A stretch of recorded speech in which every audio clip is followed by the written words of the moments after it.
तो संगवारी हो, चला शुरू करथन। फैक्ट नंबर 1, जब भी कोई इंसान है झूठ बोलते तो वह थोड़ा से ऊपर की ओर देखते। फैक्ट नंबर 2, जब भी कोई व्यक्ति है सामने वाला पैसा दे पहले 2 से 3 बार सोचते कि सामने वाला वो पैसा लौटा ही या नहीं। फैक्ट नंबर 3, हमारे छत्तीसगढ़ के मन पुराना समय में घर के सामने कौआ आवा और बात करे तब बोला कि घर में मेहमान आ गए के और सच में आ जाए, इस रियली अमेजिंग।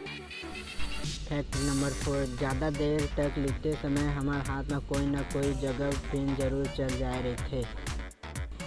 फैक्ट नंबर 5, का आप मतलब पता है कि छत्तीसगढ़ में 40 से 50% लोग मन ज़्यादा पढ़े लिखे नहीं रहे।